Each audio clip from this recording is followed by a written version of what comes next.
Hi, I'm Rachel. Welcome to Slow Fashion Mom.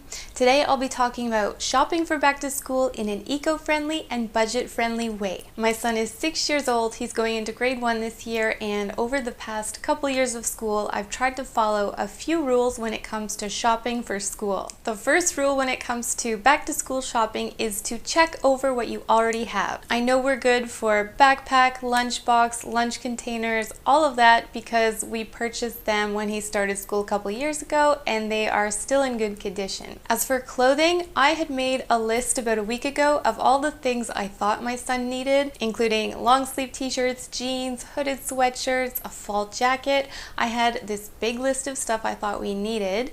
Then I went into the closet and pulled out all his fall and winter stuff from last year. So I always pack away my kids' stuff at the end of whatever season it is to see what will fit them again next year. You never know, some things may fit, some won't. So after pulling all that out, I found a bunch of stuff that still fits him, and to my surprise, I found this whole bag of clothes that I'd packed away in the next size up. Sometimes family members will give my kids gifts of clothing and they always give them way too big, which is really great. In this case, I'd put it away in the closet, completely forgotten about it, and now when I pulled it out, combined those things with the things from last year that still fit, I don't have to buy him any clothes. I could fill all the holes in his wardrobe with all of the stuff pulled from the closet. I'm really happy about that and so glad I checked what we had before I went shopping, or else I would have spent a whole bunch of money on stuff we didn't need. So talking about clothing, this brings me to my second tip, and that is shop secondhand first. Whenever I need any item of clothing for my kids, I will always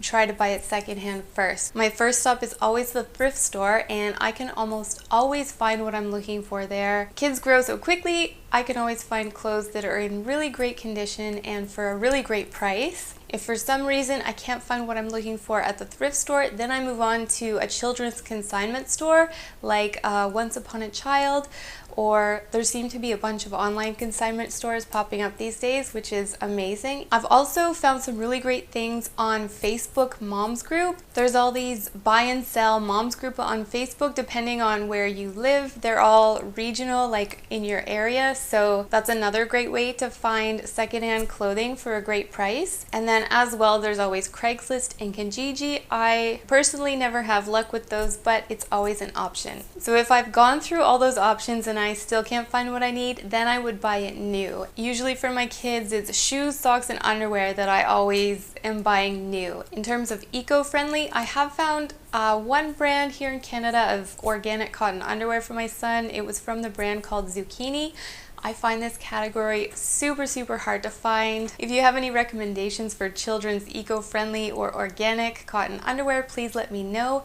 I know there's a couple of companies in the States, but it gets expensive with the exchange rate and shipping and duties and everything. In the past, I've just bought Carter's or Gap socks and underwear for my kids if I can't find anything else. Same with shoes. I've never found any eco-friendly shoes for kids, but I do buy them discount. I usually get the shoes at Winners or Marshalls, and that's just a store that has brand name stuff for a discounted price. So a $50 pair of kids shoes is usually around $25 or $30. That's what I usually pay for my kids' shoes. I don't feel bad buying expensive shoes because I'm saving so much money on their clothes buying them secondhand. And my last tip is always buy the best quality that you can afford. So when my son started school 2 years ago, he really wanted one of those cheap kind of superhero backpacks that were at Walmart or whatever, but I remembered hearing other moms say that if you invest in a good quality backpack, it'll last for years, and then you can buy your kid the superhero lunchbox. So that's what we did. I got him an LL Bean backpack and it's still going strong.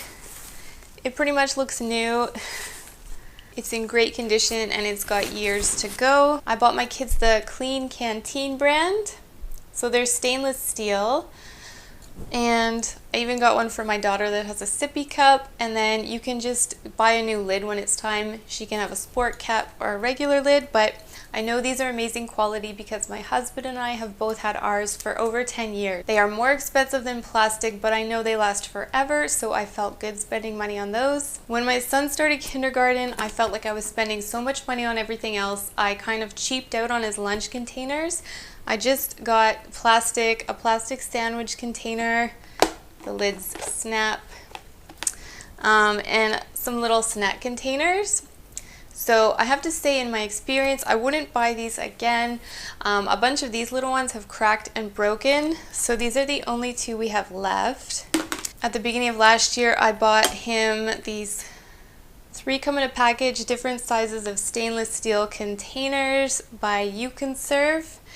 So they do have plastic lids. I know you can buy stainless steel containers that have stainless steel lids if you're completely against plastic. These have been amazing quality. The plastic is really heavy duty and I can tell they're gonna last for a long time. So when our other plastic stuff kind of dies, I definitely will replace it with stainless steel. I also picked up last year a couple of these cute little fabric snack bags. They're amazing. You just throw them in the wash when they need to be clean. I use cloth napkins at home, so I just throw them in with those. Those are my 3 tips today on back to school shopping to save you money and also do it in an eco-friendly way. If you guys have tips for me, I'd love to hear them. Please leave them in the comments down below. If you like this video, please give me a thumbs up and subscribe if you'd like to see more. And I will see you next time. Bye.